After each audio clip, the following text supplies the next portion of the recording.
Opening the January. Oh, I forgot the wrong agenda. Got it right here if you want. The January 17th meeting of the Montpelier-Roxbury Board of School Directors, opening at 6:35. And tonight, the first order of business is public comment, because we had, well, first off, public comment is an excellent opportunity for the public to give feedback to the board. We do not respond in real time. That does not mean we're not listening. We take all the feedback very seriously.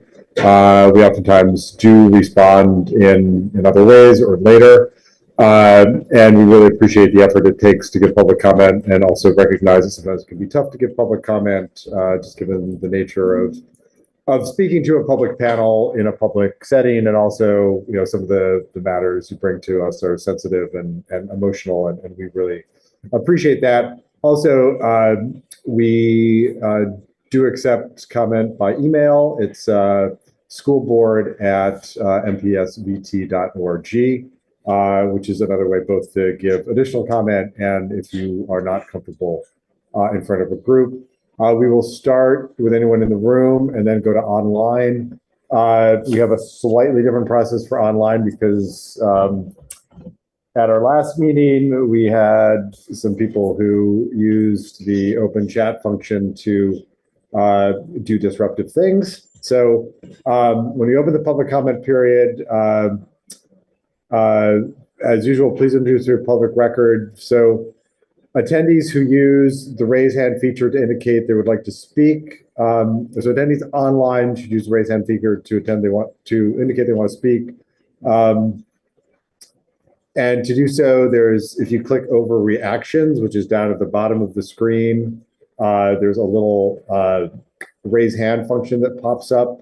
If you're joined by calling in, you can raise your hand by dialing 9, and we'll notify you once you've raised your hand that it's your time to speak. And you'll be prompted, and then you'll be able to unmute yourself. But folks on the call will just not be able to speak at random by unmuting themselves.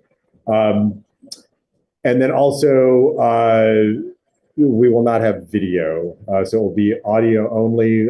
So again, if you're speaking and would like to be on video, please say so at the start of your comment, and the host, I believe, can temporarily convert you to a panelist. But if that doesn't happen, you will be just audio online. And yeah, sorry, this is more complicated than it has been, but again, it was abused last time.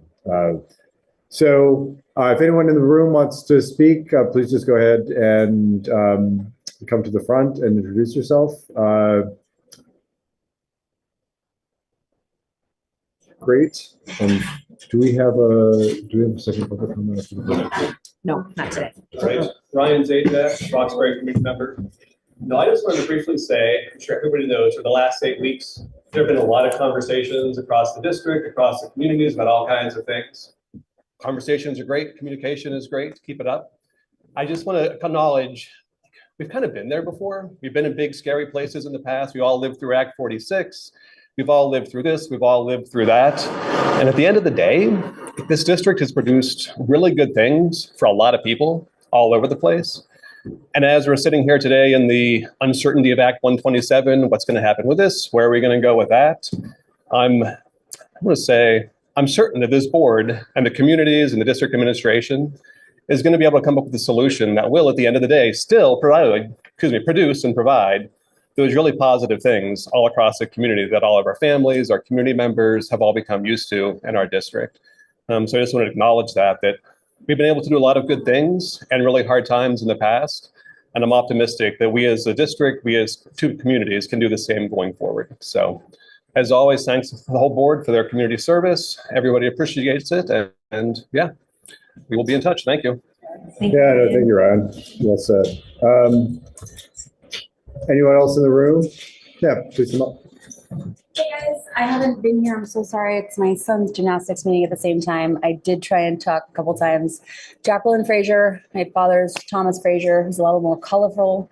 We have a home across the way, the greenhouse business, and I went to the school.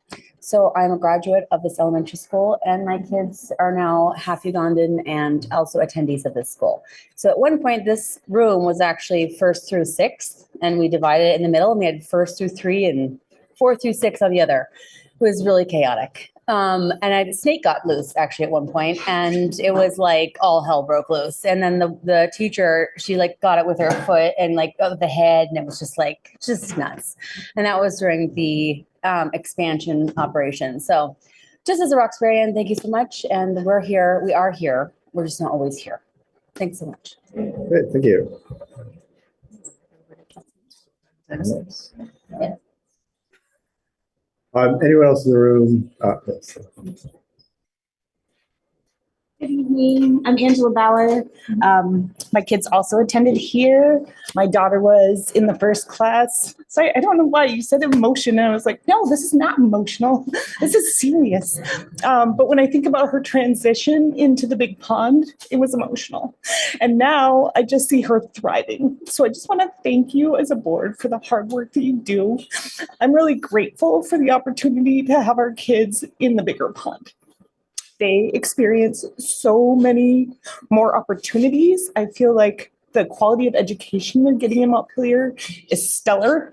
I feel like the communication between their community and ours, while we do have our dips in certain areas, for the most part is really strong. Like, I praise you, Libby, so often as a teacher who's in a district where we don't have that strong communication from our leadership. So I appreciate all that you're doing. And I think one of the awesome things that has come out of some of our conversations of late is seeing our Roxbury families come together and recognize so many of the good things. Like, it's one thing for us to recognize what our Roxbury kids get from being a part of the Montpelier community, right? They have access to so many more opportunities than they would if they were just here, as my daughter puts it, under a rock. But at the same time, it's really cool to hear, feedback from coaches and teachers and other families. Like, thank you for sharing your kids with us. Like, our peer groups are expanding because they have the opportunity to hang out with kids who've had a different elementary school experience. And that's been a really cool thing, to be able to connect with families. Like, part of it started out of necessity, like, who can take my kid after school because I can't get there to pick them up. And at first that felt heavy, but now it feels like an experience that has brought a lot of us together. We have grown friendships. I hang out with my kids' friends' parents now, which I didn't see when the merger was happening as being a benefit of that. So I really appreciate the coming together. I think it is a true benefit for the kids that grew up here and have their rural lifestyle, but are still now just opened up to new opportunities that they wouldn't have had otherwise. So thank you for that. Thank you, Angela. Sure. Please go on.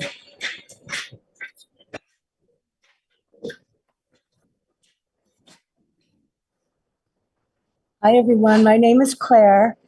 I have lived next door to the school for going on 47 years, and I can't imagine a better next door neighbor. I have watched little kids like Jackie, graduates of the school, mature into lovely young parents.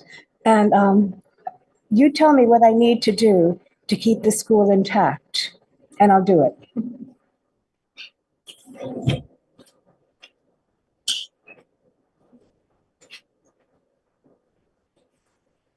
Great, thank you. Anyone else in the room?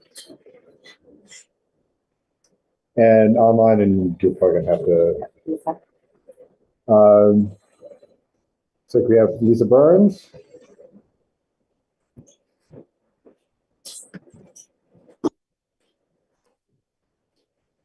Can you hear me?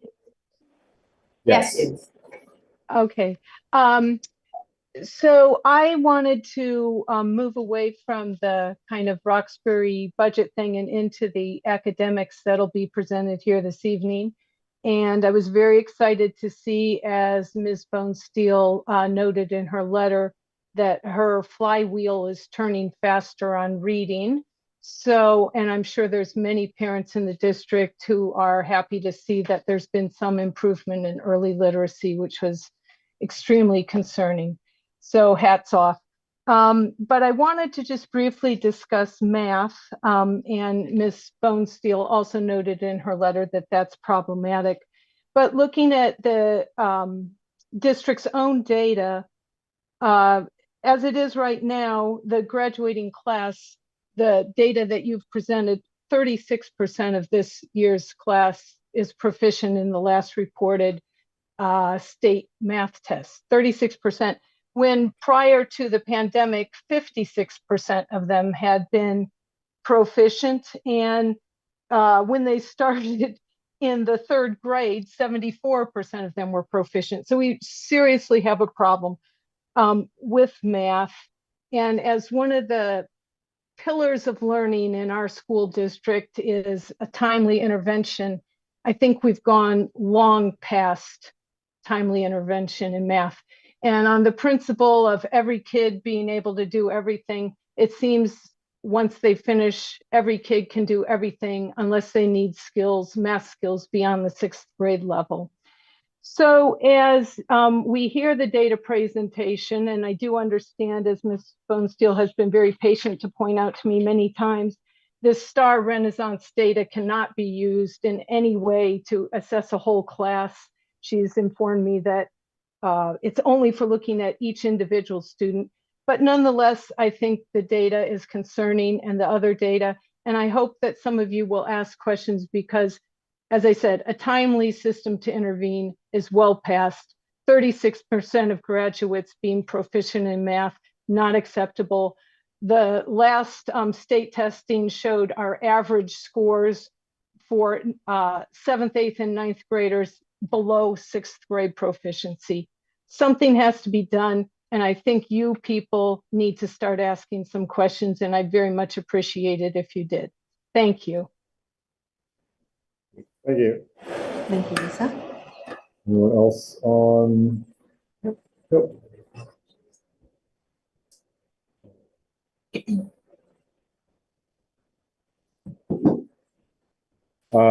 So we are on the agenda.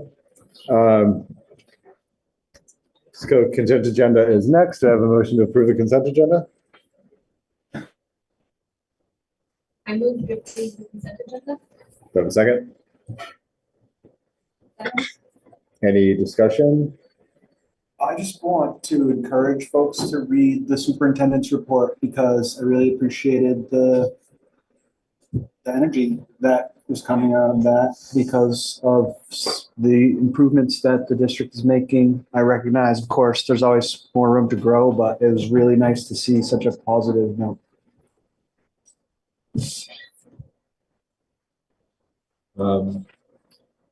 So now Mike Berry. We have a vote. All those in favor? Aye. Any opposed? Now Mike Berry. And thank you for putting this together. I know that we had some last minute changes on the agenda, and this was a little earlier than you had anticipated. So we appreciate the fact that you probably had to do some juggling to make this happen. So thank you for being flexible and putting that work. Thanks. We're getting really good at our data work. We're improving every time, and so it wasn't as difficult to put this together on short notice. But I'm going to give kind of a broad overview on things that we saw and things that we're doing well and things that we need to focus in on, and then answer any questions that folks have. So one thing that we're seeing immediately is this response to our focus on literacy across the schools. That's really a bunch of hard work by our teachers, a bunch of hard work by our principals. Oh, thank you. That's amazing.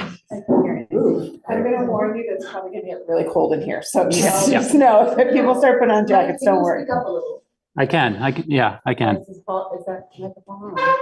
I think that's just collecting audio, but not amplifying my voice, but No. I'll give it a shot. You should just grab chairs. Great. Yeah. Let's go outside. I think this projection of your voice isn't working.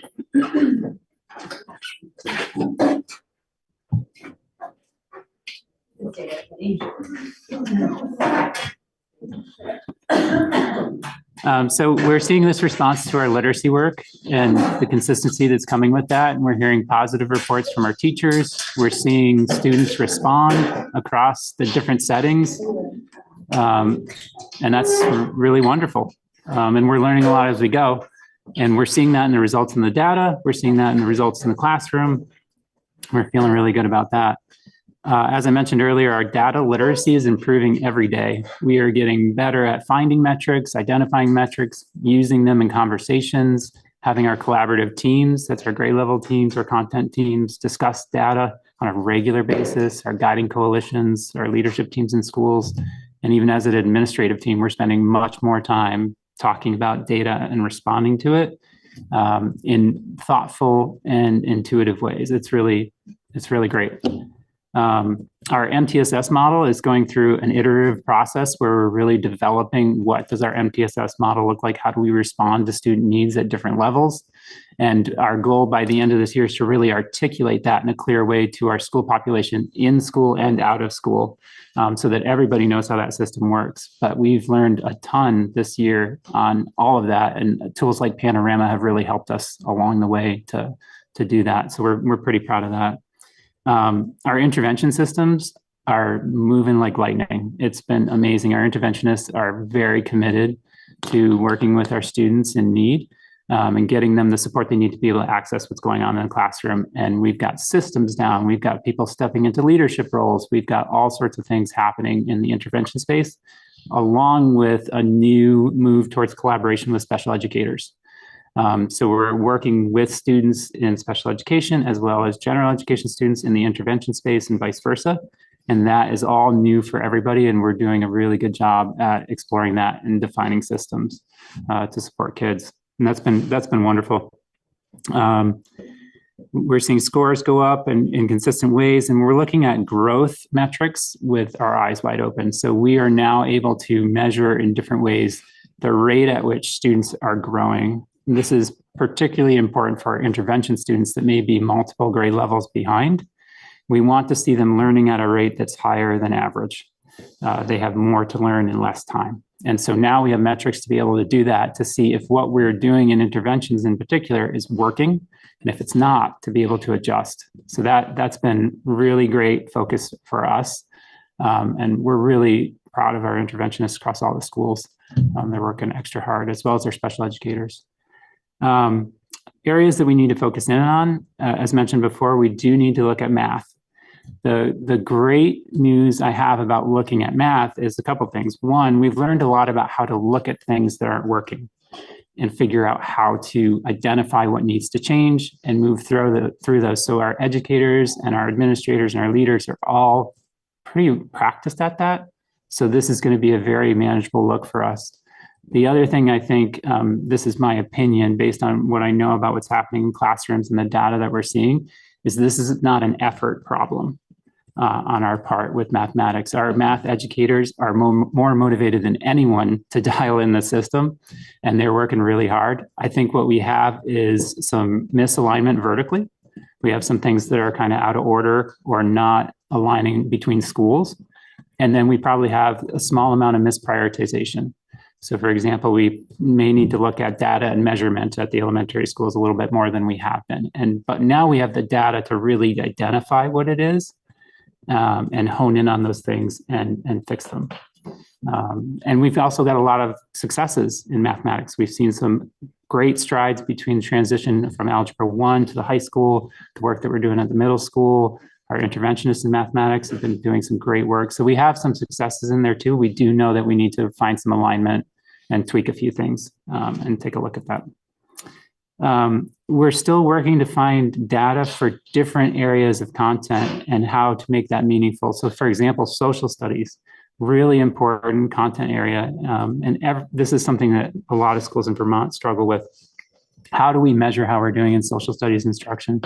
And how do we inform our curriculum design around that? So we're looking into some things that we can do, some assessments and data that we can pull based on standards in social studies. And that's one example, but that applies to other content areas as well, beyond math and literacy. So we're still working on that. We're still refining all of our systems. And every day I feel like we learn something new. I go to an interventionist meeting and they have 7 new ideas about how we could improve our system, and we start implementing them. And so we're getting really great at that process of identifying something that could be more efficient, putting it into place, implementing it, reflecting on it, and doing that. But it's just become our fluid motion now. And I think Libby's probably mentioned it before, our PLC structures are in high gear right now, from our leadership teams in schools to our content and collaborative teams and on down. It's been great. I think one of the things that we continue to need to focus on is the sustainability of it all. So our literacy work this year, the teachers deserve a big pat on the back. It's been a ton of work. And they've really focused in on there. And especially at the elementary school where teachers are generalists, it's really hard to switch gears when we have this big focus on literacy, which is amazing, and say, okay, now we got to talk about math for 15 minutes and we got to do this. So finding those sustainable ways to keep the conversation going has been key. That's where I think we're doing the right work by focusing in on the PLC structures and getting collaborative teams to discuss things on a regular basis, and having that internal leadership that we're getting from our educators is pretty amazing. We continue to work on and refine the information that we have for the community about our curriculum and our curriculum work. So we are literally adding to the website weekly, and really trying to increase our transparency on what's going on there, whether it's in draft form or messy or whatever. We're trying to do a better job of getting that out there so that people are informed. We have redrafted, for example, we've redrafted our report cards at the elementary school level, and we've drafted communications to families that have been looked at by parent groups to get feedback, to see how can we better communicate via report cards or other reporting measures. So we're really excited to get that going. We're still working really hard to find the right data for the high school that's useful to the high school educators. The high school kind of shifts once you get past 9th grade in terms of what information is really useful to classroom teachers in different content areas and to students depending on their goals and their focus. So we're really still working on that. And Jason Gingold, Emily Therian, and myself have been spending a lot of time discussing that, as well as our core team. We're still getting comfortable with Act 173 and special education and intervention folks. That's a lot of kind of different systems learning to talk to each other in a fluid way. And it's in some cases, it's a system that has never really been fluid before. And so now we're working hard to try and figure that out in small ways. But we've seen some successes, but we still have a long way to go on that one. And then the last thing that we really need to focus in on is being able to articulate our MTSS structure clearly to the community, to our scholars and our teachers, so that everybody kind of understands how everything works. Right now, internally, we feel like we know it, but it's not articulated in one spot in a clear way. So we're really working to do that by the end of this year. That's a big focus for our core team, myself, Peggy Sue, and Jess and Nick. We're spending a lot of time on that. And that's kind of my big overview.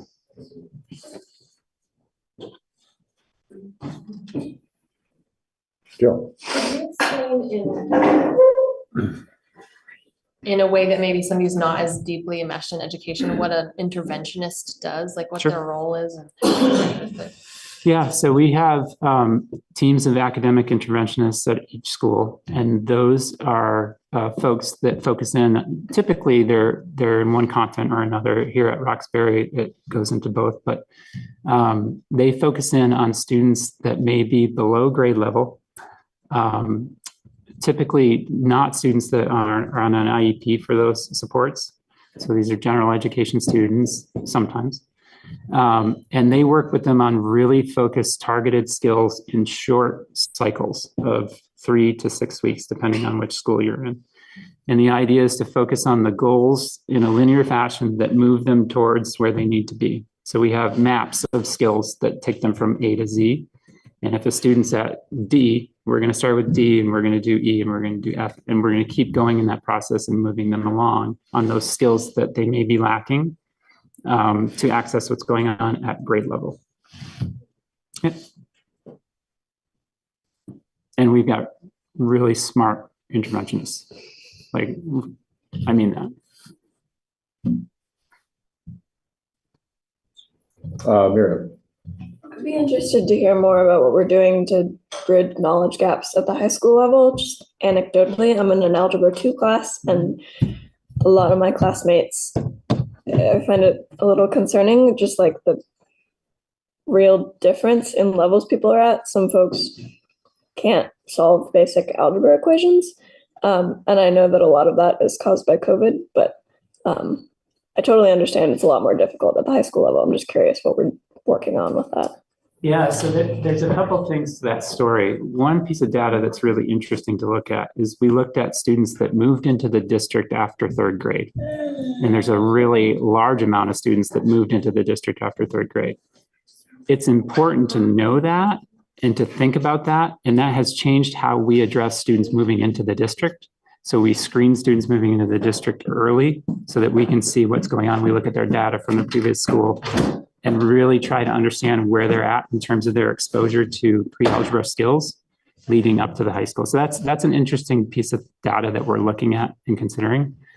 One of the challenges in supporting students at the high school is the schedule. It's a big thing. So at an elementary level or a middle school level, when a student enters an intervention, they go 5 days a week, 40 minutes for 6 weeks. At the high school, it depends on Sol and Block, green and white days, and if the student is assigned to the class and they're going to get credit for it.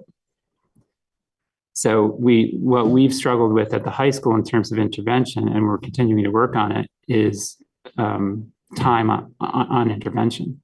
So a student at the middle school in a 6-week intervention may have 30 days of intervention. A student at the high school may have 8 in that time. And so how do you move students that have a deficit in some foundational skills in 8 days over 6 weeks? It's really difficult. So we're finding new ways to do that by looking at learning labs and looking at Sol and Block differently and coming up with some course offerings that we can do where students are taking a course that essentially addresses those needs and those skills. So we're working on it. It's the schedule that really is challenging at the high school in terms of that support.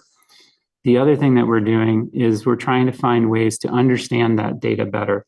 So if students have skills lacking in Algebra 2, what are those skills? Are they consistently the same skills that they're lacking? And where can we trace that back to?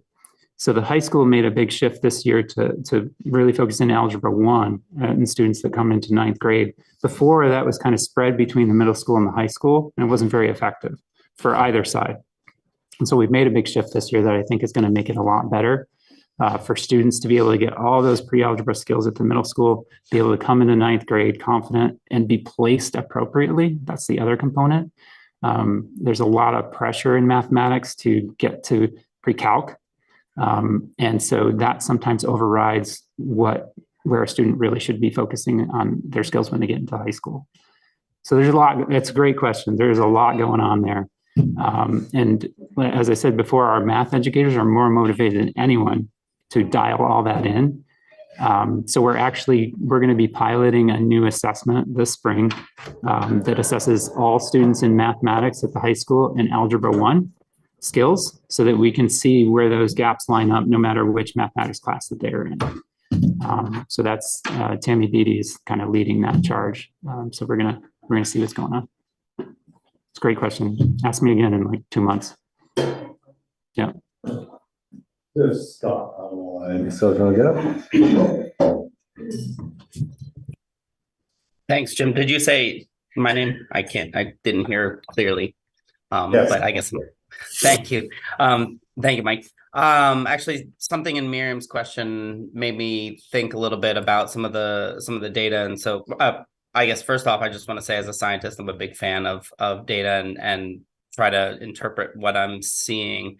And one of the things here, I'm flipping between screens, but one of the pieces I saw, oh yeah, so in the reading running record, broken down by grade level, I'm wondering the pattern that I'm seeing, if I do the math correctly, the what grade 3, those folks would have been maybe in kindergarten, the beginning of COVID.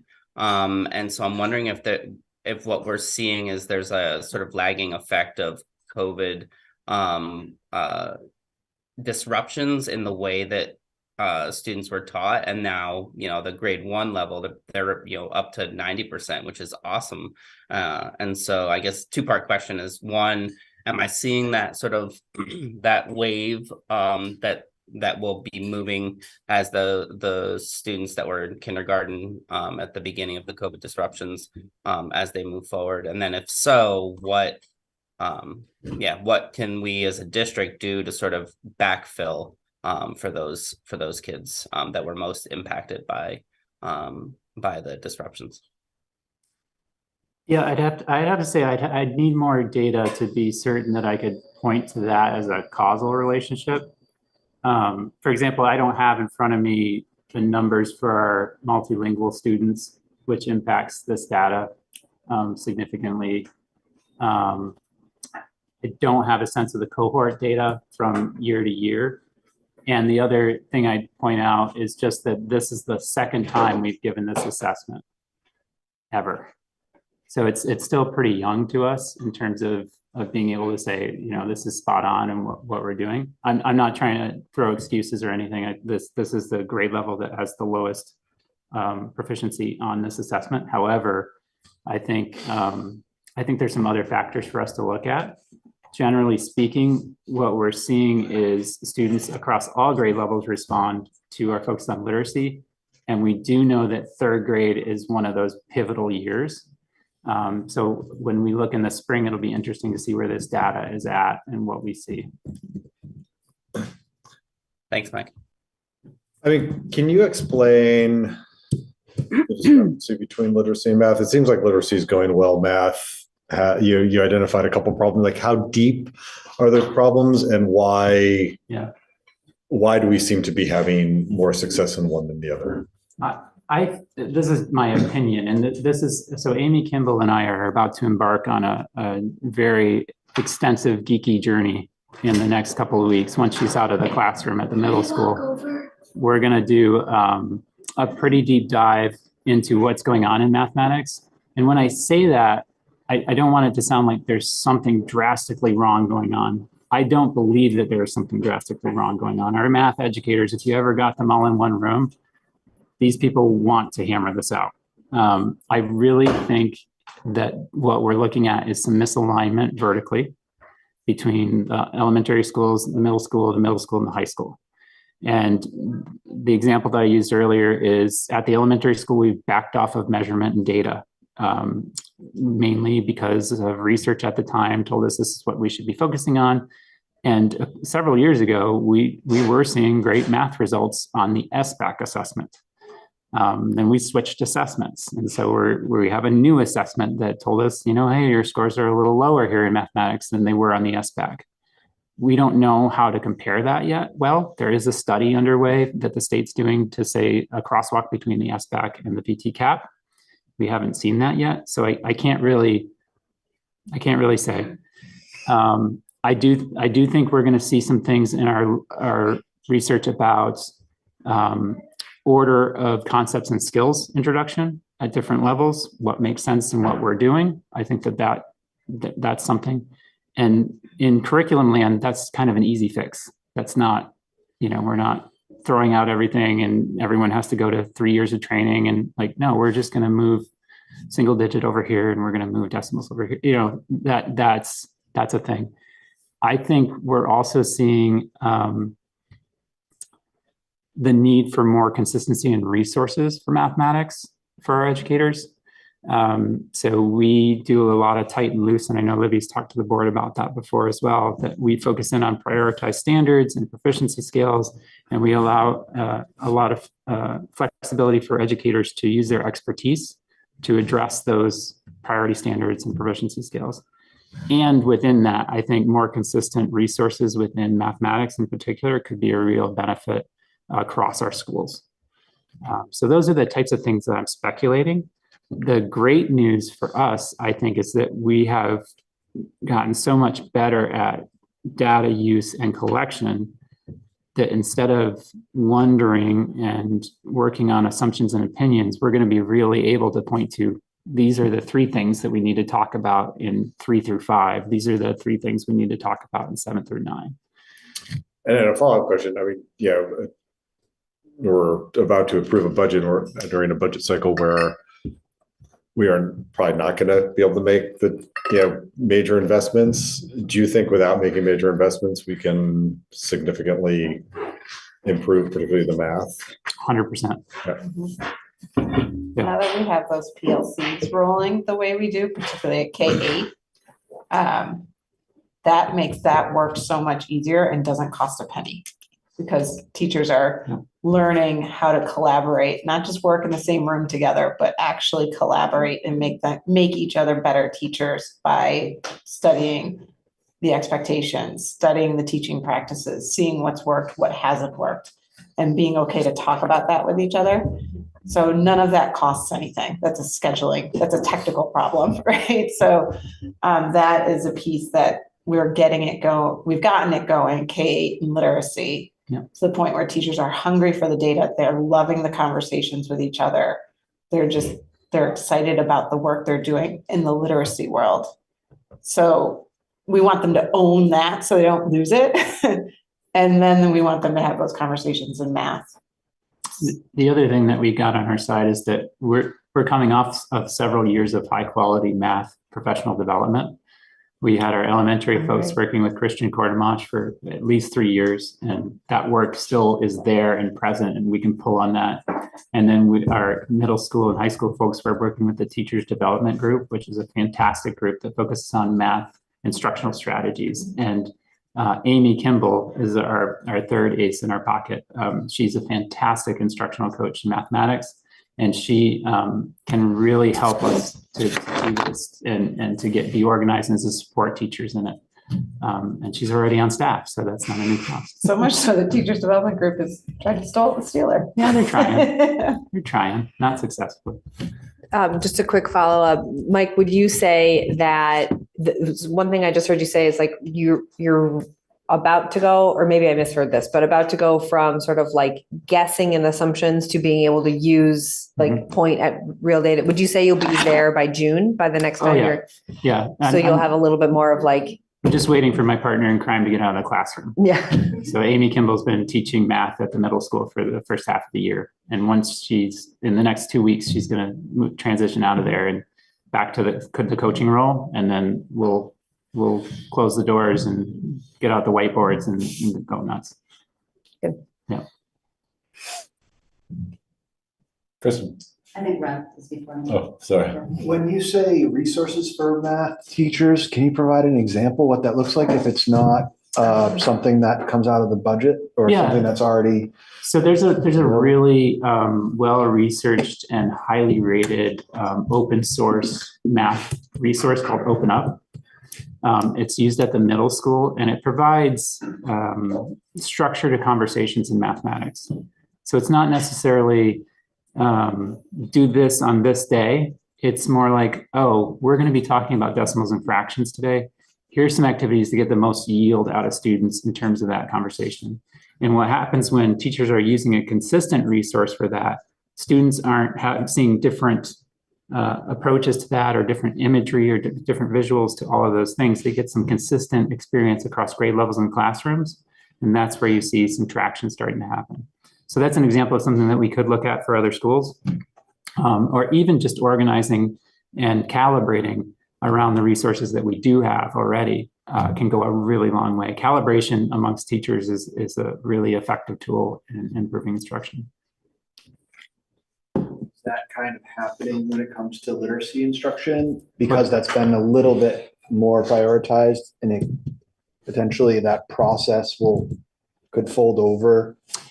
Yes, but that goes back to the sustainability thing. So right now, our elementary educators spend 1 day a week receiving letters training, and that's during their staff meeting time. Everything else that we're doing right now, we kind of squeak in different places. So, you know, we don't have a lot of time with our educators to do big shifts. So that's where we lean on the PLC structure, where we have our collaborative teams that are now being led by teacher leaders that can really take these conversations and make sure that they're happening in different places. So it's just a little different approach. So I wouldn't want the board to expect to see, okay, you know, in January, we're going to take a break from letters and literacy. We're going to focus on math. That's not how it's going to happen. It's going to be more integrated into the work that we're doing. But I think to Libby's point earlier, our folks are really practiced at this right now, and they're really comfortable with these conversations in a way that we haven't been before. So it's not like starting from scratch. Yeah. Yeah, thanks, Jim. I think this is a good piggyback question actually to what you're talking about right now, because it sounds like what happens because of, you know, how the approach to elementary education is that they're generalists, I think is the term that I heard you use. So is there any sensibility in terms of model that you go to more specialists versus generalists? Because it sounds like there has to be a lot of changing of gears. There's like this heavy focus on literacy, and there's a lot of training up that needs to happen and kind of acclimating to that. And then we can kind of fall behind in math a little bit. So is there any, because there's such a hyper focus on the literacy pieces, or in elementary education theory, I guess, you know, is there any sensibility to shifting to kind of more of a specialist model? I got this one. So Mike can disagree with me, or yes, there is. Some school districts do that.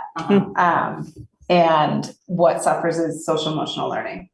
So at the elementary level, the teacher is still a parent figure for kids in a large capacity, right? Not quite a parent, but you know what I mean? It's a major caregiver in their life. Yep. And the connection. Yeah, I used to get called mom constantly. And that connection suffers when they move from one classroom to another classroom to another classroom, or a teacher moves from one classroom to another classroom to another classroom. That relationship suffers. Yep. So I personally don't believe that you get the benefit when you get the benefit when you're losing that connection. I think that connection is way too important for our littles. And that's my opinion, but there's also it's shown in different research. Yeah. Okay. Would you add to that? A little known fact: when I was the principal at Underhill Central School, like a decade ago, we did that. We moved to a specialist model, and it was that exact experience. The teachers said they did some of their best teaching by focusing in on one content area. Yeah. But our students and families really struggled with that, and you know, it made parent conferences a whole different thing. So it has its challenges for sure. But I'm also, you know, I'm very optimistic about this. Because we're going to be able to be so specific, and not to generalize about math educators, but they're pretty fact-based. Like, show me the data and we'll fix it. So there's not a whole lot of I don't know, coercion to get things going. I'm pretty confident that we're going to be able to lay this out in a plan that is very specific, that makes sense to everybody because it's based on data, and be able to measure some change. I'm feeling pretty good about it. You're optimistic about the rate of change, basically, in terms of being able to do that quickly. I think, you know, we think and talk about how like every day counts, right, for every kid. And, you know, when a year goes by and there's, you know, we're not at the level that we're at, like that is significant. So I am curious about sort of the rate of change. So when we can anticipate, you know, when our kids can really start to bump up in that content area. Well, I think I'm confident about it because I'm seeing it already. So today alone, I had 3 conversations with math teachers that were tracking data and trying to figure out what was going on and talking to other people in other schools. So we're already making change. what Amy and I are going to attempt to do is to organize it so that everybody's on the same page about that change. And that there's a systematic way that we're looking at it and measuring the impact of it. And I don't want to, I'm not hedging my bets, but I really anticipate that this is going to be 4 to 5 key shifts in K through 12 that involve prioritizing something we may not be prioritizing as much as we should right now, identifying common resources and organizing them, that's Amy and I can do that all day long. And then potentially some gaps in vertical alignment. I'd add to the resource piece, I'd add to ensure that the rigor of the questions that our teachers are using are matching the rigor of the proficiency scale and the priority standard, right? So just making sure those are in alignment, but that's a resource question. Can you give us an example of what that looks like, Libby? Sure. So it's very different for a kid to get a pure addition problem with just the numbers, right? Versus those numbers in a context where they're doing the same skill, right? But it's very different to have to read a word problem, right? And add versus just seeing 3 plus 4 equals 7, right? It's very different to see a word problem and have numbers they don't need to figure out what they need. You know what I mean? Like you can see how the rigor can increase. And so if one teacher's second grade classroom, I just use second grade as an example because I was a second grade teacher. If one teacher is only using the procedural adding, right? The next teacher is only using a simple word problem. And then the next teacher is using a combination of all 3, where their critical thinking skills is in there a little bit more.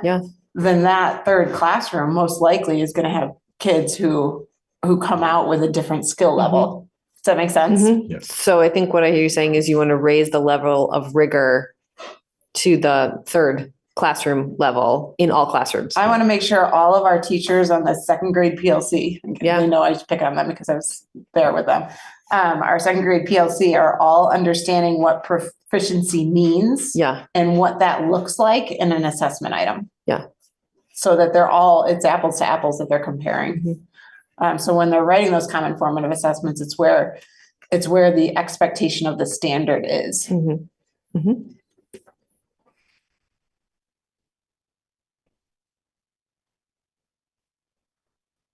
Kristen? I'm curious to what extent you feel like you're like recreating the wheel, like, having a limited understanding of assessment. I mean, it's a lot of work. You've already just like built all these systems from ground up. We had the significant COVID blip where you were playing the role of a principal, which is, no small detail. And so we're moving on these things. And I did take note as somebody as an environmental science, major, we don't have assessments for science or for social studies. And so I'm kind of curious, where are we with that? And then just knowing kind of the time and resources and energy to kind of build up all these assessments, like when would we see something there? And I'm just curious, like in your role, how much do you coordinate with other curriculum directors around the state, or are we just sort of in our like MRPS silo because we have a really capable team and capable teachers. And so we're just sort of like blueprinting our own systems. But do you do you trade and borrow and learn from other curriculum directors to try to reduce your workload? Because it sounds really significant, your workload.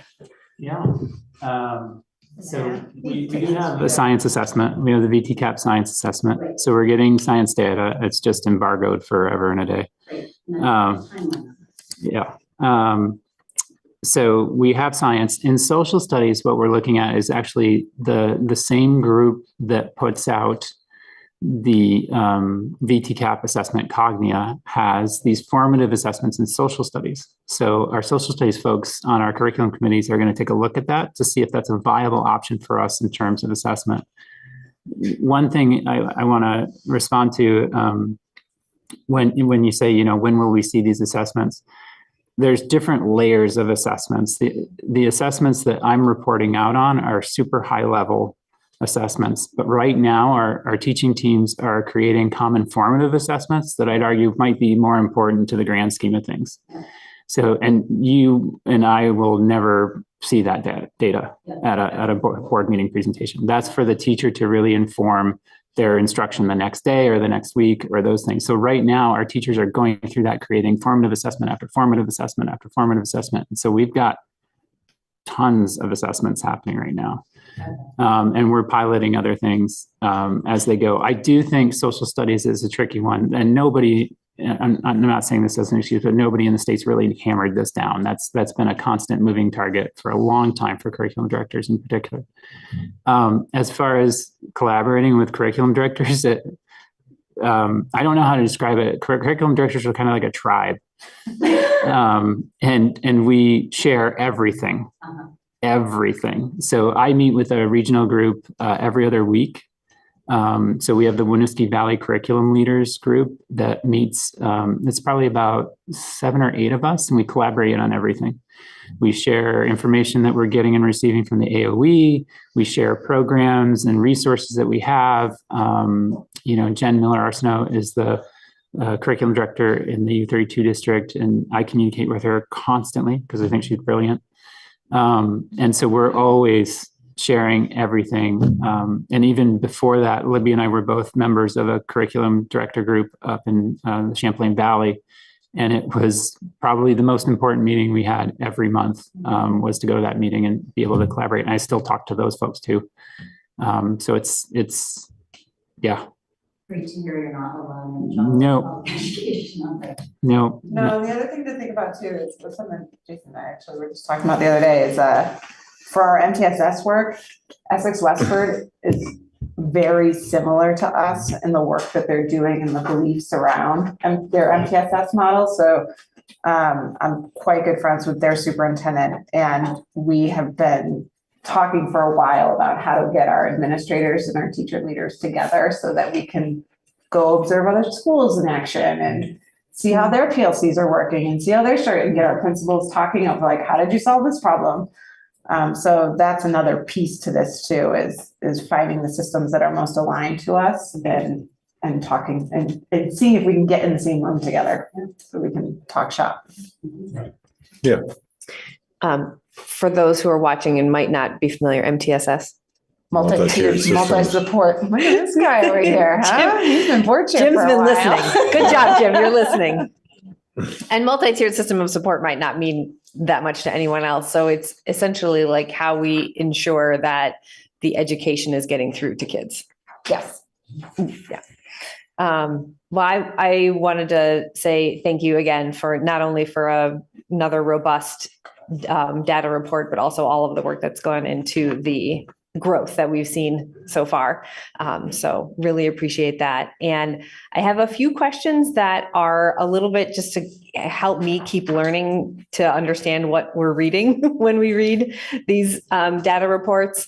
The local assessment section is organized, or I guess you're sharing this mean proficiency. Can you tell us what it means, what a mean proficiency means? It's going to be the average. Right. That students did. So for example, kindergarten fall forward counting to 100, the average was 67% proficient. Okay. So 67% of kindergartners in the fall were proficient. Yep. And then in the winter, 114%? No. That can't be.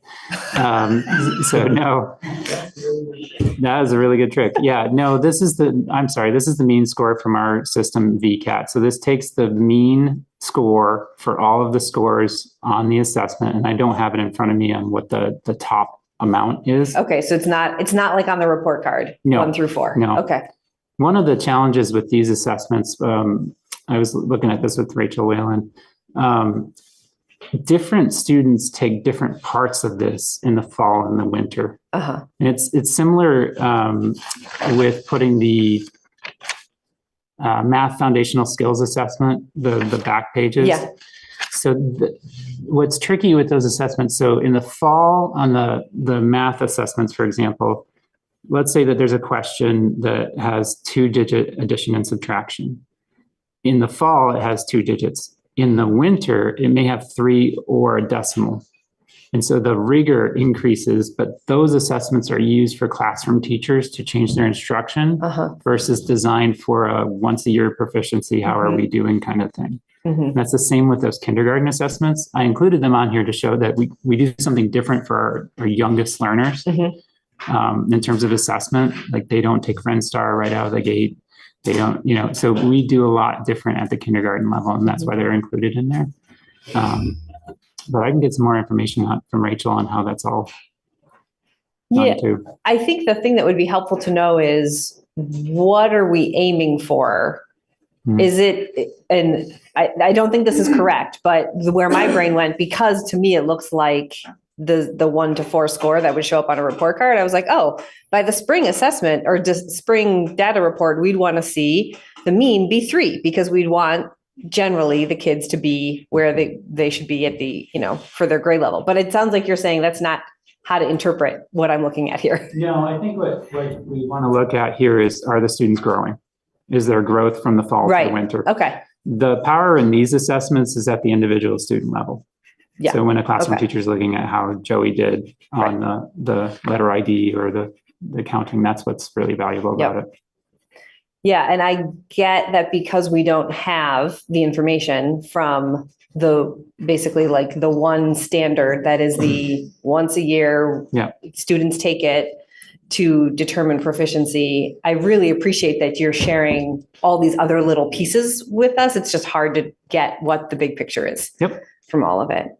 And one of the things that I think would be helpful to bring in every time we get a data report is that we have our newly set by the board academic priority of closing the gap.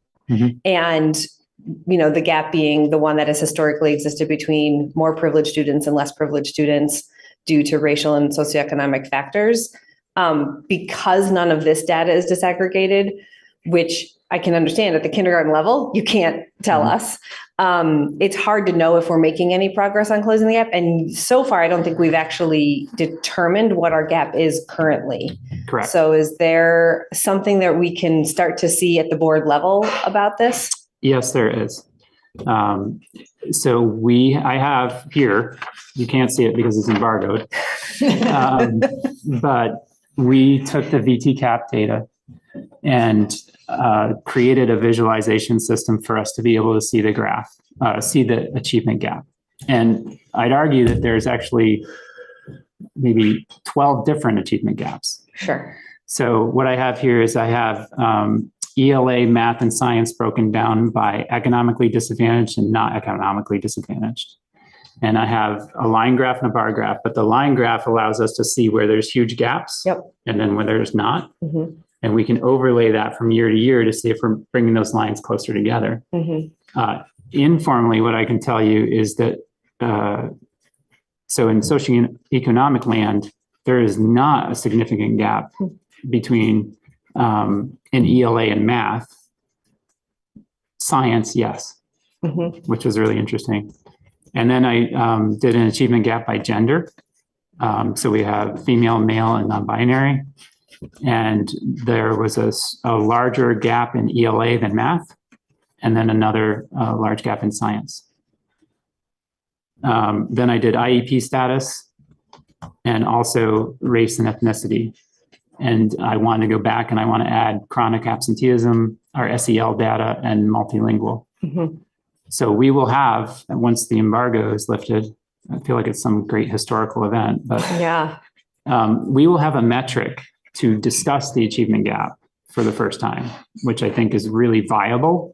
And a way for us to really see if we are addressing the achievement gaps that we've identified. So we've got it ready to go. Thank you for telling us what you can tell us. On that embargo, do you think it has anything to do with, you were just saying they're doing a study to see if they can compare apples, make it apples to apples, the SBAC to the VTCAP? You don't think it has anything to do with that? All right. No. Hopeful thinking, I guess. No. We got an update recently that said that they were hoping for February 1st. And just to prepare everyone, Libby and I know how this will happen. It'll be a Friday afternoon at 4, and there'll be a press release. Vermont Digger will know before we do. Yep. And then we'll have a chance to rally on Monday. But yeah, I'm hopeful February 1st to be it. One other sort of request, because we have, now that the board's come up with the indicators, we have 2 indicators that we came up with in the academic, closing the academic gap, which are about establishing a baseline and seeing a pattern of growth across demographics for students in grades 8 to 12, self-reporting their own confidence in their academic skills. And then another indicator of seeing a pattern of growth in 11th and 12th graders about reporting high levels of confidence in what life looks like beyond school, because they're about to graduate. Is that something that you can start to share with us because you're gathering that through Panorama already, or have you not started getting that information yet? That would be a good Jess Murray and Nick question, I think. It's more in the survey land. Okay. I'm imagining that's how we would collect that data is through student surveys. That's something that we can discuss for sure. I think that's very easy for us to work into Panorama. Okay, great. Thank you. Yep. Other questions or comments? I have a question about, you were talking about special education and interventionists, and that's sort of a work in progress. Is it expected to look like it does for like wind block or whichever block? So what I was referencing was Act 173 that allows, for lack of a better terminology, the mixing of special educators and interventionists. So we have some academic interventionists who are delivering IEP services because they're the most qualified to do that. And Act 173 allows us to do the same thing where special educators could provide intervention to non-IEP students. And so the idea is that this flexibility gives us twice as many people to address student needs and not in silos.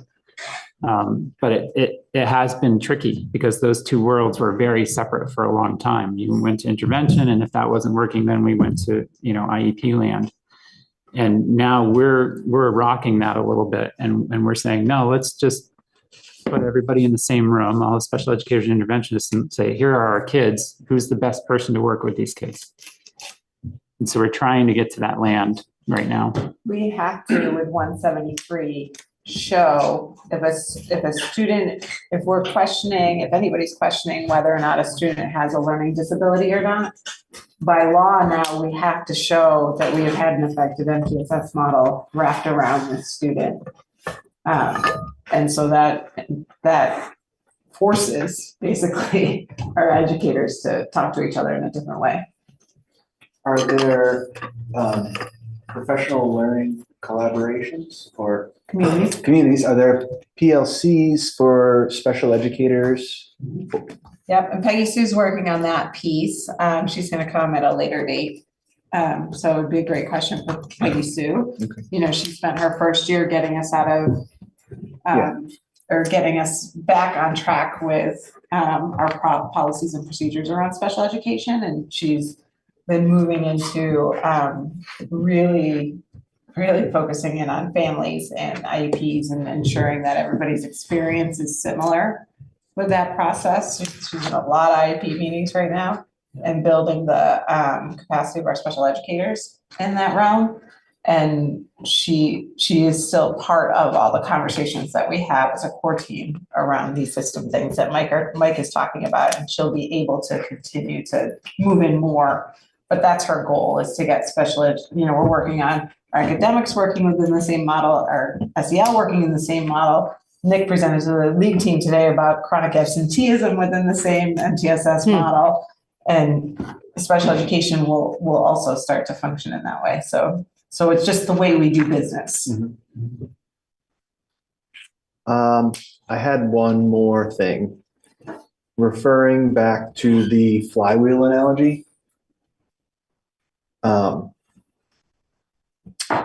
Once the flywheel is spinning, can it become more cost effective? It should. It could. It becomes sort of self-sustaining. this is the way this community works. New person comes in, they get sucked into that way of working because that's the way it's done. And potentially maybe coaches take on different roles or move on to different things or Yes. whatever. Yes. Trying to say that as safely as I can because it's not. Freak anybody out. Look like Kristen. Yeah, I have a Kristen? quick question. I have an RVS specific question. It looked like we had some pretty big jumps in the RenStar assessment scores. And I think the last time you were here, Mike, I had asked a question about Title I and, was RVS or other schools in our district eligible for Title I? And the answer was Title I is sort of an enigma, but I remember Libby, you also saying like, it's not like a people thing. We don't need more people. We need like different systems.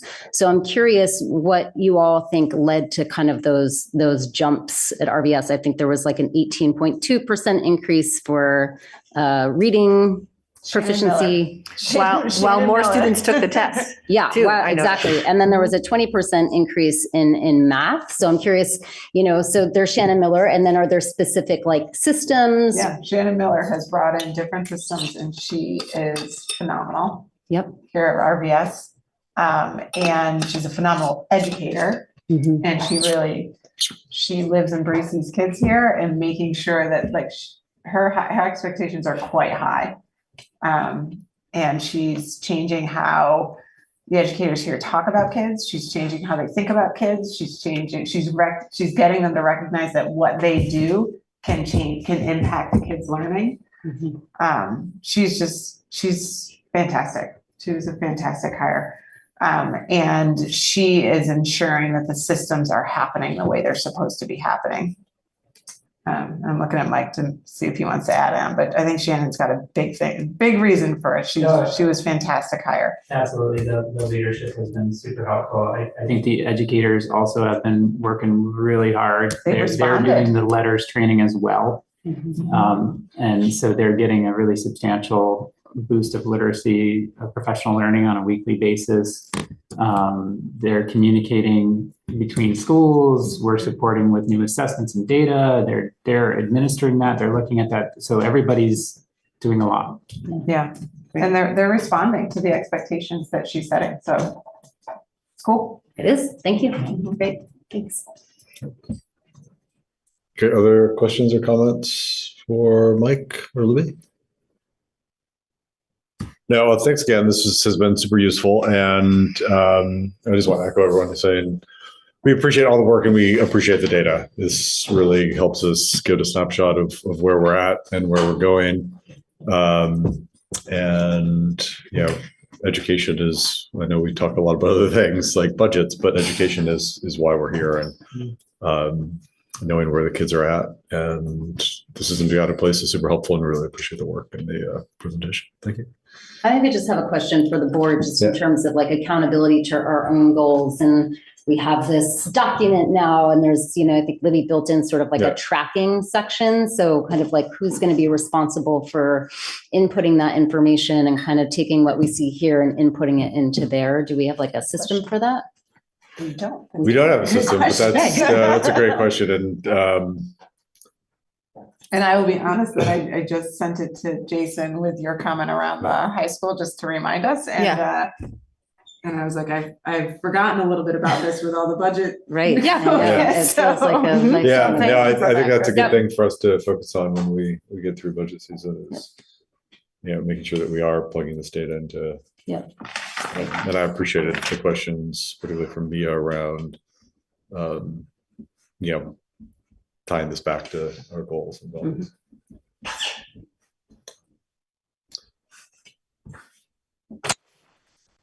All right, so I think we're on to. Thanks, Mike.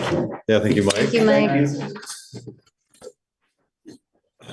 On to our board action for the budget. And while it's on my mind, and before I forget, I just want to, for board members and people in the public who haven't picked up 7 Days, there's a fantastic article in 7 Days about Joe Carroll's healthy masculinity class at the high school, with several students quoted. But he's Joe does fantastic work. He's one of our many excellent educators. But he put together a class, I think, kind of coming out of the Me Too movement, where boys can get together and just talk about how to be men in society that are caring and loving and healthy and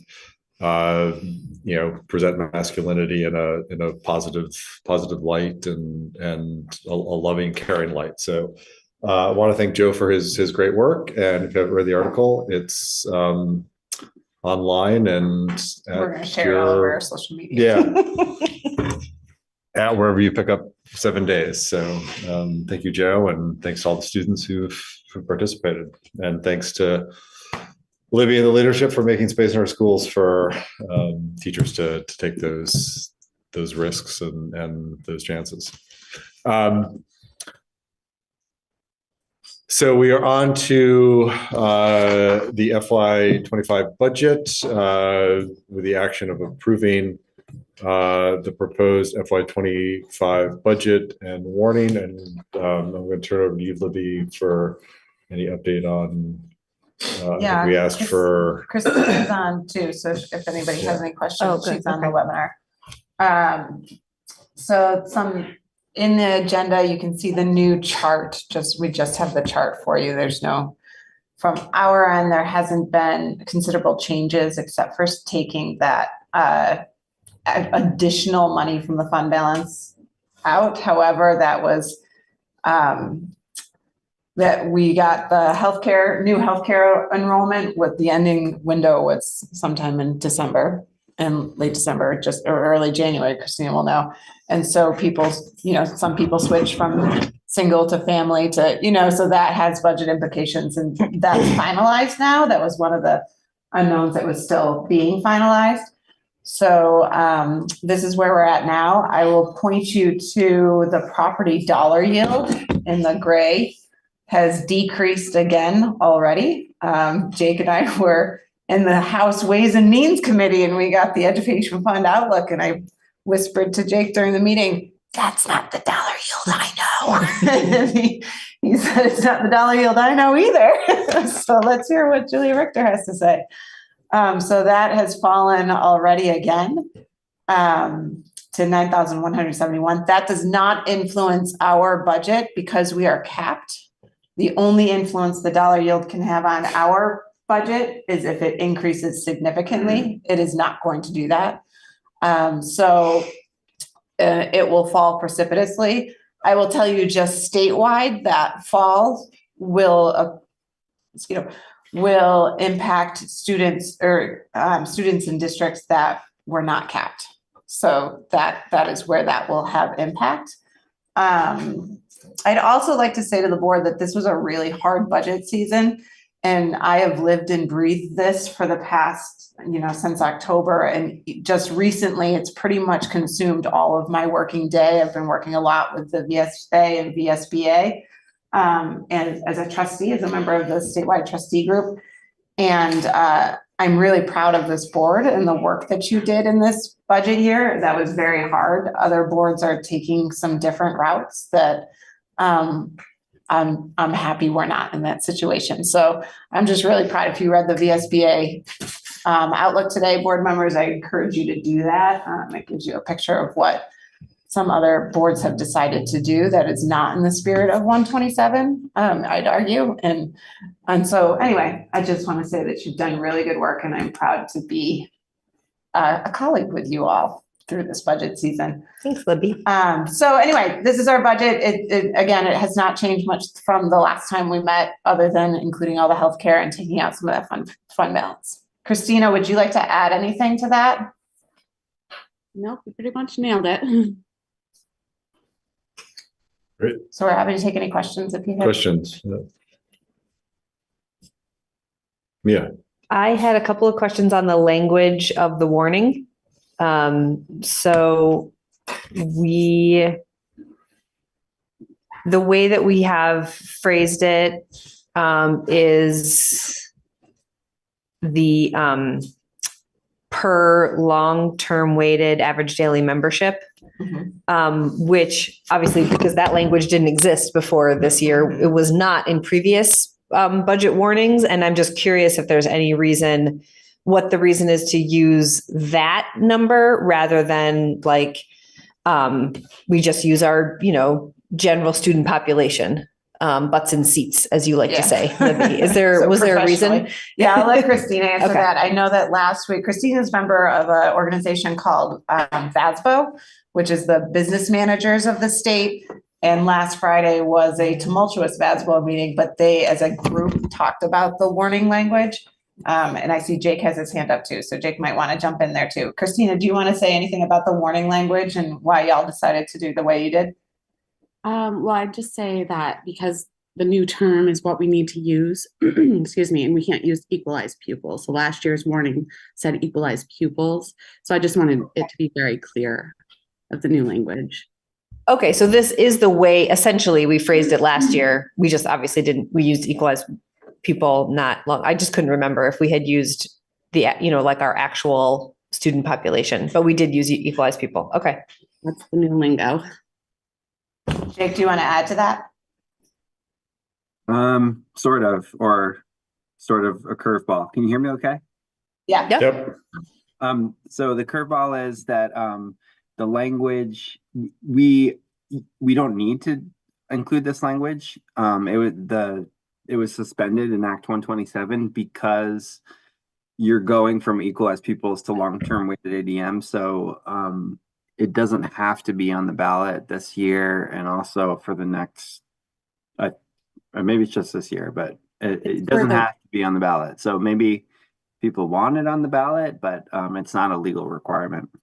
No, you're right, Jake. It's suspended for the whole term of Act 127. I think that's what he means, Jill, but maybe, I don't know if he heard your question. Jake, do you mean the long-term weighted average piece? The last sentence of Article 3? That it's 9.5% higher. Does any of that have to be on it? Starting with it is estimated. Yeah. That whole piece doesn't need to be on the ballot for voters.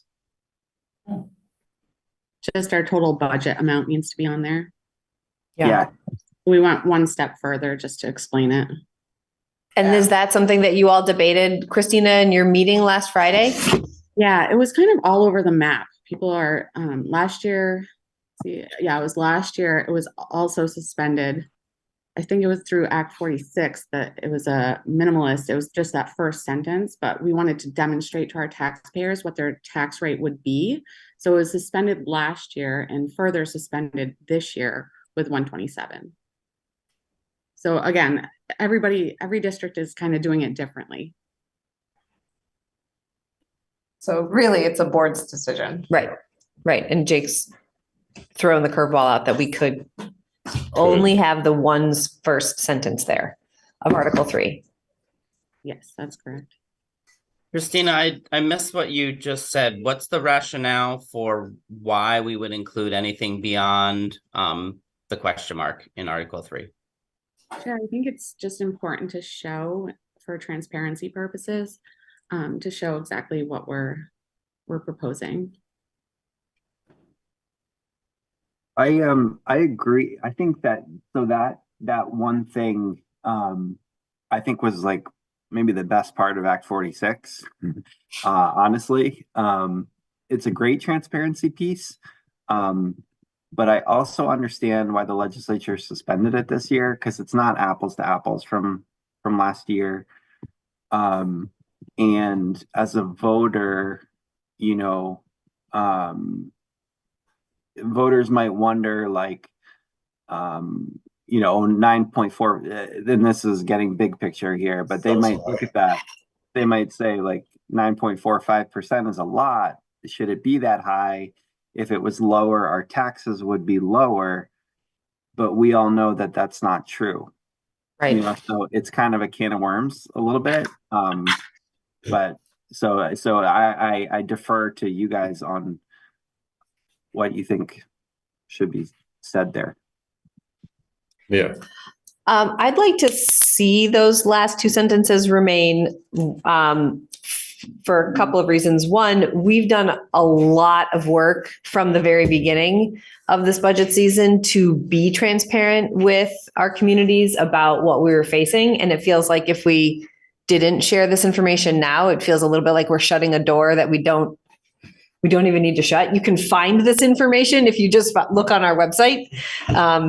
You can find this information in this board's budget packet. It's sitting right here. Now, granted, you'd have to know how to read this spreadsheet, but it is here. So, to me, it feels like a continuation of the transparency that we have been striving for throughout this whole process.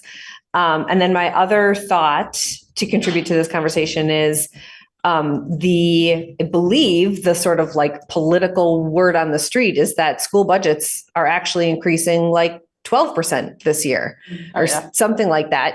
That's some sort of talking point that's out there. This is lower than that. So people who are trying to stay informed might even look at this and say, oh, this is, our district is trying, with all of the pressures bearing down on us, trying to do the most responsible thing. So those are two thoughts I have in response to the idea of removing these two sentences.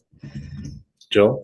I wonder in that context because this is 9.45% higher per long-term weighted average daily membership, is that apples to apples, the 14,573?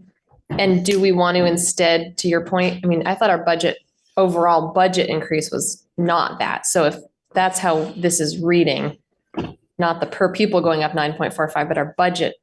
That might actually be misleading. That's a concern too. I know we've had some good followings here, but my guess is that of the 3,000 people that are going to vote on town meeting day, there's maybe 200 that are even close to understanding what this means. That's generous. It's generous, maybe 20. And I think for the other 2,990 or 980, it's going to look like we're jacking our budget up on 10%. And which is, it's transparent, but it's in the context it's given, it's going to give an impression that makes us look pretty, look like we're spending higher than we are. It sounds like Scott wanted to weigh in, but then I also have a response to that. But also Lynn, sounds like Lynn wanted to say something. Yeah, I think it was Jill who just said that. The comparison between the different statistics that are being reported in the media, it's all over the place. And so if we are in Article 3, we're talking about a budget of 32 million. I think the appropriate transparent number would be the increase year to year. That is a number that people understand. I still don't, I guess I should understand what the long-term weighted average daily membership is, but yeah, I think it's our job to put forward the most clear information, and a year over year budget increase is the most clear information, in my opinion. And that would be, I don't know what it's 6% or something like that. I can't remember what it is. And sorry for the screaming in the background. And it also doesn't talk about the tax implication, which is going to, because a lot of people are going to see 9.5% higher. And I think in people's minds, they quickly go, well, that's going to be a 9.5% tax increase too. I don't Lynn have a problem leaving that in there, but I think we add something additional to that would indicate the information that people really want to know, which is how much are my taxes going up, or what's the percentage of increase of the budget. Yeah, I guess that's when it comes to transparency, I'm not sure that those two lines do anything other than confuse and mislead people without extra context. Yeah, I would add, I think it also, it puts the responsibility upon us to explain it. Yes. So I think we would have to think about our capacity, capability, forums, opportunities to be able to explain that to people, which I think it's all generally figured out upstairs for us, but it's tricky to communicate. But we have done in previous budget leading into town meeting day as well, written op-eds and held Right. public forums. Yeah, which we'll do again, although the public forum is on a beast, but I think op-eds are good ways, and the budget page as well. But also like honestly, there's a good portion of people who will see this for the first time on town meeting day when they walk into it. And that is pretty much all the information they get. I agree. Right. Is there a way, I know op-eds is a great avenue for trying to communicate, but is there a possibility that we could say something like, as a result of Act 2127, the increase will be limited to 5%? Following this is a 9.4%, 9.5% increase, 9.45% increase? Because is that right? Or am I saying that, or am I wrong? Is this the number? This is the 10% we were trying to stay under. This is the 10, yes. You're right. I'm Is just, I'm adding not, confusion? I'm just not sure that language is, Jake would know if that language is allowable, because I don't know that. And it's just so complicated. Yeah. You haven't followed the conversation. Because if we're gonna say this is a 9.45% increase, Well, you have to further say that it's long-term weighted average, because if you look at the actual increase to the budget, and I'm sorry to interrupt you. No, it's okay. The increase to the, you can look at so many percentages down. Are you still looking at the spreadsheet? Sorry. So our general budget is up 12%. And then our ed spending is up 11.64%.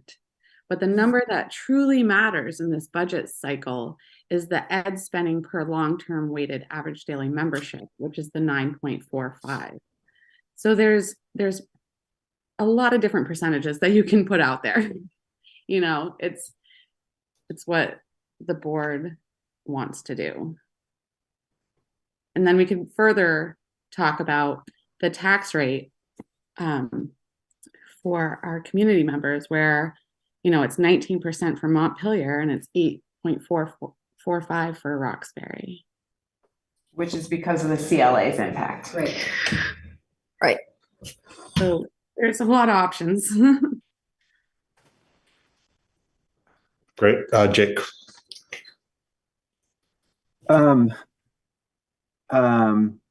not super familiar with this part of the ed finance picture, but or the ballot language, but I think it's like kind of prescribed. Like, isn't it? You can't just write a few paragraphs about whatever you want. Isn't it kind of like a formula of some kind? Well, they suspended everything and only required us to put in the budget amount. But could you say like, we think that whatever Act 127 is really terrible for us and blah, blah, blah. Can you just start talking? No. That might go against the whole, I'm proud of this board. We did that.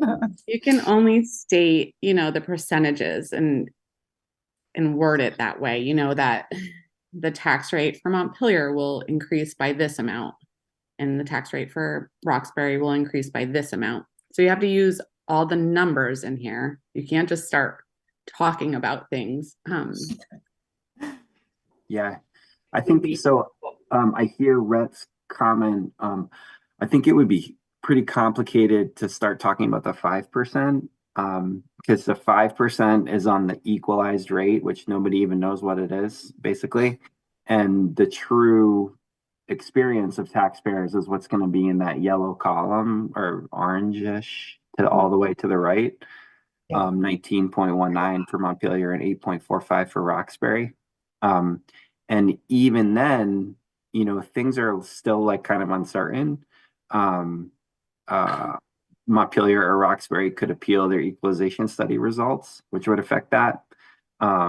Or maybe the legislature comes up with $200 million to pump into the ed fund, and that would change. So what goes on with taxes is not set in stone at this point, and it won't be even really set in stone for March. Which So- leads to a good point, Jake, around just putting the total budget in. Because that's what happened this for FY '24 for Montpelier, because the CLA went up so much. It was nothing, like the number that we passed was not the number that you paid. And what's the, I mean, could we, I think. But we Scott- didn't include the tax rate in the language last year, did we? I don't. Christina, do you know what our warning was last year? What we included? We debated this last year too. Yeah, we included the tax rate. Any calculation after the yield is going to change. The yield always changes in May. Yeah. So Right. But because, well, Libby just said that. Oh, I think we had if- estimated or something. If the yield, even if it goes down, it's not going to impact us because we're capped. Right. Right. If it goes up, then it will impact us. Yeah, but the numbers that we're looking at right now on the spreadsheet are pretty solid for us as far as tax rate goes because of that 5% cap. Unless Montpelier does what Jake says with the equalization study, contests it. Uh-huh. Or Roxbury does. Well, Roxbury hasn't been assessed, so it would just be Montpelier. Yeah. I think it's helpful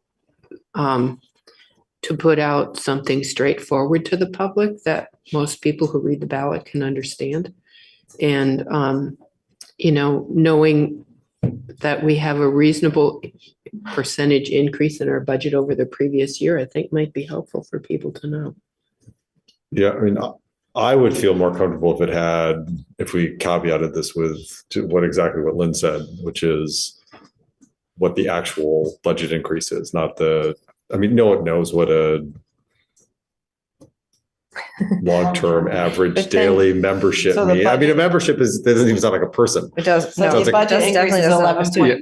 11.9. Right, so then you're putting a bigger number in. It's 11.9? Yeah. Jill, what are you thinking about over there? I mean, at least that's transparent. I Yes. think there is a reason why a lot of boards and administrators, I thought that this was very confusing required language that looks like it expires at some point. This piece about if approved, it will result in education spending of blah, blah, blah, per equalized pupil is blah, blah, blah. Like, I think there was a reason why they suspended requiring to say that. So my recommendation would be, where'd it go? That we only say the piece about the budget, and I would support saying something about this projected spending, or this represents an 11 point something % increase in the total budget from the current year, or something that's much more, like, I think this is just confusing to people. Well, And it could be that estimated number would, increase too, and say estimated, because the estimated tax increase is not 11%. It's 19. I know it's 19 total, but capped at 5, right? No, it's 19 Yeah, you're right. because of the CLA. Because of the CLA. Yeah, you're right. Jake, what did you want to say? We should put that in there. if we're going to talk about, so the general budget in the first sentence of Article 3 is 32,046. And so if we were going to talk about how that compares to the current year, which we don't have to, but that would be 28,608, and that's an increase of 12.02%. That would be extra information. You could provide it, but if you want to do apples to apples, you would do total budget for FY25 compared to total budget for FY24, if that makes sense. It is It the most does. straightforward way. You So said Anna- it much more. Oh, sorry. Yeah, say that again. Well, Jill was saying it's an increase of 11.9%, but that's a different number. And sorry, I should correct my own terminology here. The number in Article 3, we're talking about the general budget. That's the number that we have to warn, is my understanding of 32,046. So if we're going to talk about an increase from the prior year, it would be the general budget from FY24 is 28,608. So we're proposing an increase of 12.02%. Yeah. last year, just for the board, and I've grabbed the FY '23 or the FY '24 warning, just for the board's knowledge. So last year, Article 3 read, shall the voters of the school district adopt a budget of 28, whatever, which is the amount of the school board is determined to be necessary for the ensuing fiscal year. It is estimated that this proposed budget, if approved, will result in education spending of 19,670 per equalized pupil. This projected spending per equalized pupil is a 9.05% higher than spending for the current year. So you did. So that's what we have this year. You have the same thing with just this year's numbers. What was proposed was the same thing, except with long-term weighted average, average daily membership. So last year we did not include estimated tax rate. No. Or tax rate increase. No. Or the increase from the year-to-year budget. Right.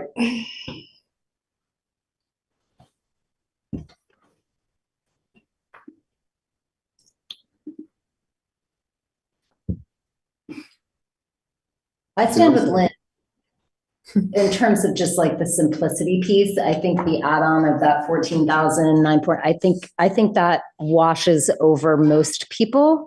And it feels like what's most important, and I realize that that is the highest number is actually in terms of a percentage increase is the general budget number. Because that's at 12%. Actually, the highest number is the Montpelier tax rate increase. Yes. trying to avoid that, but yes. So, but like you said, I mean, right, that's likely not going to change because of the cap. And so, but either way, we're going to have some explaining to do. I mean, 9%, 10%, 12%, like, I mean, that's, especially if we're talking about there was 9% last year, it's an additional X percentage, this year. Either way, it's going to require an explanation, which is what we do every year. You just hope that people, actually read and understand, the op-ed. But I also wonder, I'm sorry, what was the total? We didn't have the total budget increase from last year. Is that right? Not on the. Just curious how it compared. Yeah. Budget, right. Go ahead. Yeah. I'm perfectly fine with having it be this represents an increase of 12%, basically the general budget increase instead of the way it's written right now. I just think since we've written it this way in the past, the way it's written now, it does make sense to me I don't feel all that strongly, but I think it does make sense to me to keep it.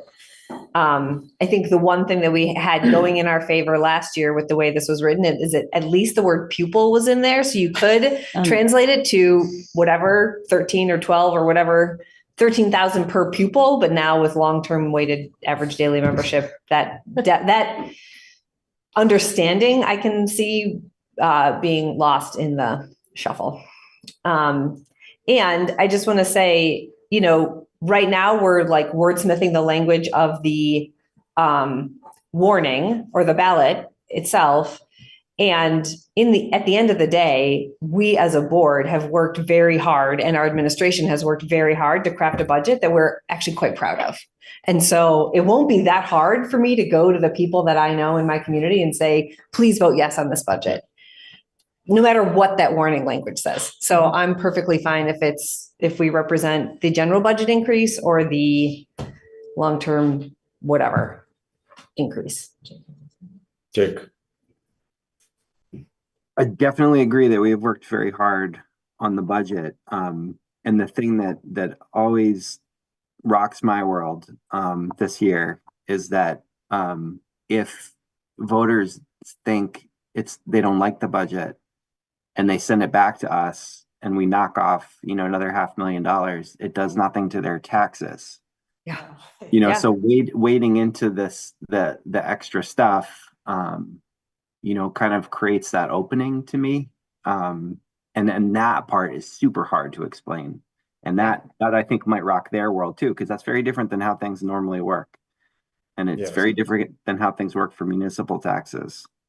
So that's why I'm a little leery of extra information in that section. And just to add on to what Jake said, like I've run these scenarios, it would cost, it would, in order to change the tax rate, we would be cutting millions, like, we're not talking about 100,000 here, 100,000 there, we're talking, millions. So, I can hear what Jake's saying. I think taking a guess as to how our communities will react to budget language when they vote is really hard. I mean, It's really hard, human behavior. Given the light of what Jake said, I mean, would it be easier just to cut it off at the question mark and be transparent in other ways, to put out an op-ed that puts out all the numbers, including the 19%, to put it on our budget page? Because I think trying to explain it in a small paragraph in the thing is, and I think what we've learned in the last half hour is it's going to be very confusing.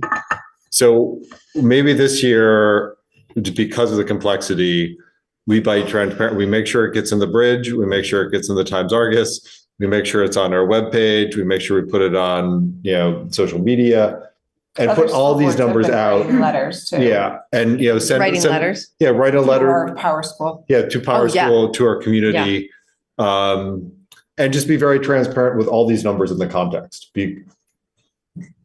I think that makes more sense, because I think we either write a tome or we confuse people. And I agree with that. There's like quite a story this year. Very difficult to convey it in just a couple sentences, and I think we should tell the whole story. But in the article, I think we should keep it simple. I have a process question. Since this is what's before us, drafted by Libby and Christina, and we need to vote tonight or hold a special meeting to vote on it in time to get it to our city clerks, if we were going to change this language, how do we propose doing that? We just make an amendment that we do it with the amended language. Yeah. Does it take a motion? There's no motion on the table right now. There's no motion on the table right now.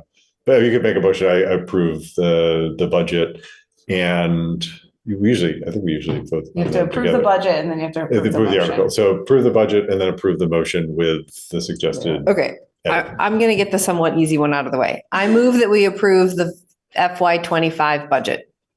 Do you have a second? Second.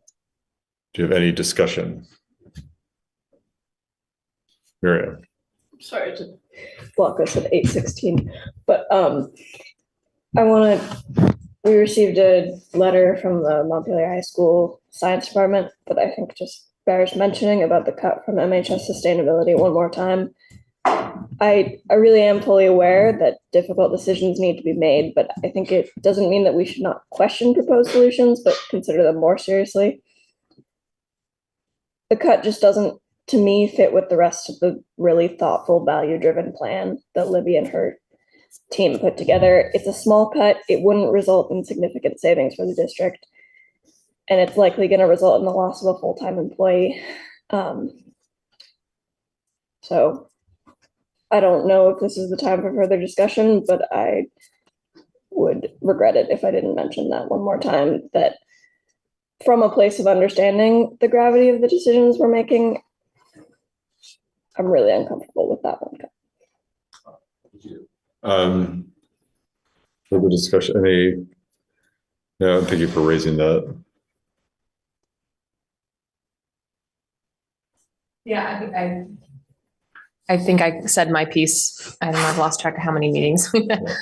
I agree. It does feel really unfortunate, especially with so many moving pieces and parts. And I appreciate the science folks reaching out to explain that to us. So I do still feel uncomfortable. I'm planning on supporting the budget because it doesn't seem like we can change this, but I hope every year we don't just continue to kind of death by 1,000 cuts. And this did feel like it was a very small amount of money that would be a small impact on our overall budget, but would have a significant impact on an individual and a lot of students. So I do share Miriam's concern.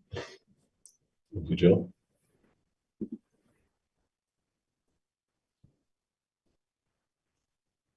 Yeah.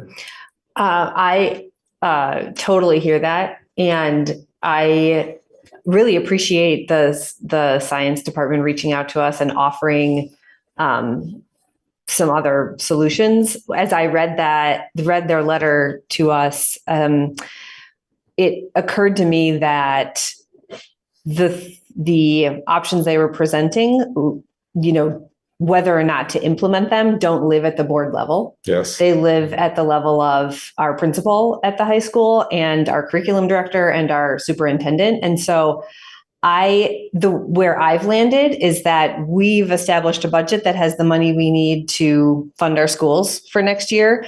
And I would love for Libby and Mike and Jason to look at those ideas that the science department put forward and say, should we implement these new ideas coming through from our science department? And if so, let's figure out how to make it work within this budget. So that's where I've landed, which is why I support the budget that we have established as far as these are the main dollar figures. Could those suggestions be implemented after the budget is passed or not? Like it would have to happen before? That's what I'm saying is, Okay. and Libby, you should correct me if I'm wrong, but that's what I'm saying is we vote to say it's $32,046,114. That's the money that our administration has to spend on education. Then they go and decide, like, these are this is the way we spend it. And I think that, I really appreciate Libby sharing with us at that granular level of like, these are my ideas for what staffing cuts look like, to give us the sense of like, what does this really mean? Because I think if we only saw them in vague terms, it would be even harder to make decisions. But now that we have established this is the money that we need, and it results in this kind of a tax rate for citizens in our two towns, it makes sense to me that it's in the administration of the high school and our central office team to determine how to use it. Yeah, no, I'll second that. Leeway in the categories. Yeah, no, it was a very thoughtful letter, and we definitely appreciate the feedback. But these are very operational decisions, and that the board does not design the classes and determine who teaches them. Can I take a moment to appreciate our student representatives? Yes. Yeah. Thanks. Yeah. No, thank you. You've both been excellent. At the risk of being redundant, thanks, Miriam, for bringing it up again, because it's not gone away, and I kind of arrived at that too, just sort of like, as an individual who is in environmental science, like I really appreciate the idea of more kind of hands-on, participatory, place-based science education. Absolutely. As a parent, I really appreciate that. And I also realize as a board member, there's a point at which, we walk up against a line and don't make those decisions. And, should miracles happen, at the legislative level, and there is some trickle down or some money winds up being in the budget, I would definitely support, that being looked at again. I'm also remembering as a board, we approved our net zero resolution, where we did say in that resolution that we were wanted to support opportunities in environmental literacy, in participatory science, and so on and so forth. So this board has also in the past said that we certainly support these things, and yet we don't make those kind of granular decisions. But I would hope if there's an opportunity, some miracle money comes to the fore, that the administration would kind of look at those decisions again around that role. Because I do share your concern that if you knock an already part-time position down that much more, do you lose a person altogether? That's very real. So thank you. Other questions or comments? All's in favor? Aye. Any opposed? Do we need to hear from, do they need a voice vote, or I don't know? Any opposed? And you both voted A, aye? Thumbs Yes. up, aye, A. Aye. Hey. Okay, I will also register a vote as aye. So I think it's an important budget, and I want to be on the record. Thank you, everyone. This is a very tough budget season, and I really appreciate the hard work. It has not been easy. I'm not done yet. All right, just making sure. Yeah. Yeah, no, I really appreciate the hard work. This was not an easy budget season. And yeah, there were a lot of factors. In fact, most of the factors were out of our control. And I think we did the best job we could. And everyone put in a ton of work, not only just making hard decisions, but understanding a completely Byzantine situation that was just very hard to navigate. So appreciate all the time, including the extra meetings and the extra hours. So thank you. Now on to the article. Do I have a motion to approve the article either as is or with discussed amendments? I think it's confusing with the second and third sentence in there. Do you want to make a motion to approve it with those sentences? I'm sorry. Do you want to make a motion to approve the article with those two sentences stricken? Yep, I'll make motion that we approve Article 3 with Or probably only the whole thing. The whole, The warning. Yeah. the warning Yes. with changes to Article 3 to eliminate everything after the first sentence. Do you have a second? I'll Except for second. requested by the school board, but. Time for discussion. We need a second. So we got it. I heard, yeah, Oh, did we? I heard lots of seconds. Oh, okay. So this would mean that we're not also including the sentence that says it represents an increase of 12% from FY '24. Yes. We're just going with the one sentence. Yes, with the idea that we will explain the full context in multiple public forums.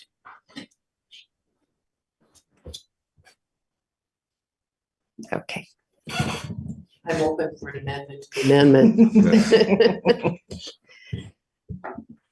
I mean, my reason that, as I explained earlier, is I think it's really hard to put in a few numbers in such a short place and have it make sense to anyone. I mean, I think it's one of those things where a part of the story is gonna be warped.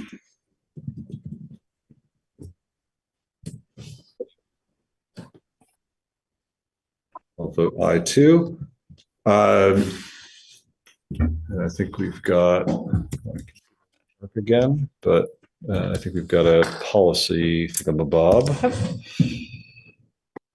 I'll move that we accept the policy monitoring report for C4 limited English proficiency students. Second. Any discussion or questions? See you, Ryan. All's in favor? Aye. Any opposed? Nay? No, none opposed. That was on nay. That was just a nay. You're not voting, you're not voting against that. I'm not Okay, voting just double against it. checking. Do you have a motion to adjourn? Second. Second. All's in favor? Aye. Thank you, everyone. Yeah. I know.